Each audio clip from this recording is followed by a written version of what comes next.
Tu risques de ne pas me croire, mais je t'assure que c'est la vérité. Bonjour et bienvenue sur la chaîne Apprendre sa nature. Alors aujourd'hui, c'est l'épisode 3 de la série Il faut souffrir pour être belle ou faut-il souffrir pour être belle? À voir. Si tu as raté les épisodes précédents, je te mets le lien vers l'épisode 2 ici et vers les épisodes 1 et 2 dans la description de la vidéo, donc n'hésite pas à aller regarder ça, je te laisse décider. Donc aujourd'hui, je réponds aux commentaires de Florence qui nous disait « Le plus dur pour moi reste le démêlage ». Elle a même mis un smiley qui pleure. Alors Flo et toi qui me regardes, il y a plusieurs cas de figure. Celles qui ont un cuir chevelu sensible et pour qui tout ou presque est douloureux physiquement. Là c'est la douceur, la délicatesse, l'amour qui feront la différence. Et contrairement à ce qu'on pense, il ne faut pas forcément manipuler moins ses cheveux lorsque l'on a le cuir chevelu sensible, mais à la limite ça pourrait faire l'objet d'une autre vidéo. Et puis il y a celles pour qui le démêlage c'est long, parce que leurs cheveux s'en mêlent beaucoup, ou c'est douloureux parce qu'il y a des nœuds. Et je m'arrête là parce qu'il y a plein de raisons qui peuvent rendre le démêlage douloureux ou compliqué. Maintenant, je vais te parler de moi et tu me croiras ou pas, mais ce que je fais est très simple. Je ne me démêle pas les cheveux. Oui, c'est exactement ce que j'ai dit. Je ne me démêle pas les cheveux. J'ai déjà vu des vidéos YouTube avec un titre accrocheur du type 1 an sans me démêler les cheveux, sauf qu'en fait, en regardant la vidéo, ça voulait juste dire 1 an sans peigne. Et donc en fait, elle s'est simplement démêlé les cheveux au doigt pendant 1 an. Donc au final, elle avait bien continué de se démêler les cheveux.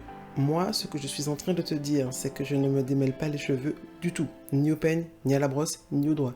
C'est la pure vérité. Bon, évidemment, si je tombe sur un nœud, je ne vais pas le laisser là, je vais le défaire, mais c'est tout. Là, si tu as envie de me croire ou si au moins ça t'intéresse, alors tu vas te demander comment c'est possible.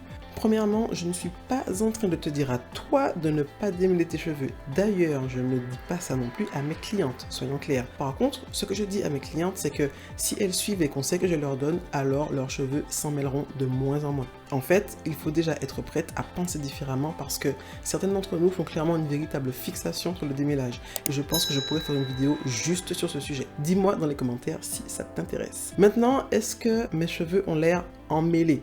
Regarde un petit peu, est-ce qu'il y a l'air d'y avoir des nœuds? Si tu trouves qu'il ressemble à un wash and go qui a déjà quelques jours, ce n'est pas ça du tout, mais on peut quand même dire que visiblement ça y ressemble. Alors tu vas me dire que tout ça est impossible parce que des cheveux crépus qu'on ne démêle pas, ça s'appelle des locks. Oui et non. En fait, on pourra appeler ça comme on veut. Il n'en demeure pas moins que ça ne ressemble pas à ce à quoi on s'attend lorsqu'on parle de locks. Mais il y a bien un point commun avec les locks, puisque de fait, mes cheveux n'ont pas été démêlés lors de mon dernier shampoing il y a quelques jours, ni lors de ces derniers mois. Bien évidemment, ce mode de fonctionnement n'est pas compatible avec tous les styles. Il y a certaines coiffures qui nécessitent d'avoir les cheveux complètement démêlés, on est d'accord. Et si je devais faire une telle coiffure, bien évidemment que je les démêlerais pour ça. La dernière fois que je me suis démêlé les cheveux, c'était suite à la demande d'une de mes clientes qui me demandait une démonstration, qui nécessitait que je me démêle d'abord les cheveux pour ensuite illustrer une technique. Donc je me suis démêlé les cheveux pour faire cette vidéo de démonstration. Franchement, j'y ai été à reculons parce que ça faisait déjà un moment que je ne m'étais plus démêlé les cheveux de cette façon et que je ne m'étais plus démêlé les cheveux du tout en fait. Mais au final, la brosse est passée sans souci et le résultat était assez inattendu. Mes clientes verront de quoi je parle. Pour finir, si ça peut te rassurer, encore une fois, je ne dis pas à mes clientes de ne pas se démêler les cheveux. Par contre, en faisant les choses bien, je t'assure qu'ils ne s'en mêlent pas, qu'ils ne s'en mêlent plus. D'ailleurs, je me souviens d'un message que j'ai retrouvé pour toi où une de mes clientes décrit le démêlage et toutes les étapes de son soin et elle dit: pour info, mes cheveux n'étaient même pas emmêlés, ça s'est fait rapidement. Donc oui, c'est vrai, je t'assure que c'est possible.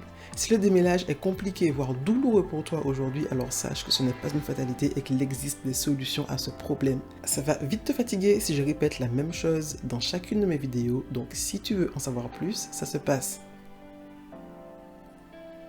dans la barre de description. Donc cette série sur le thème « Il faut souffrir pour être belle » va se terminer, sauf si tu me laisses un commentaire pour que je réponde en vidéo. Alors dis-moi, est-ce que tes cheveux sont une source de souffrance pour toi? Si oui, est-ce que cela te semble normal? Est-ce devenu une habitude pour toi, volontairement ou malgré toi? Est-ce que ça a toujours été le cas? Et quel moment est particulièrement douloureux avec tes cheveux? Que ce soit physiquement ou psychologiquement. Bye!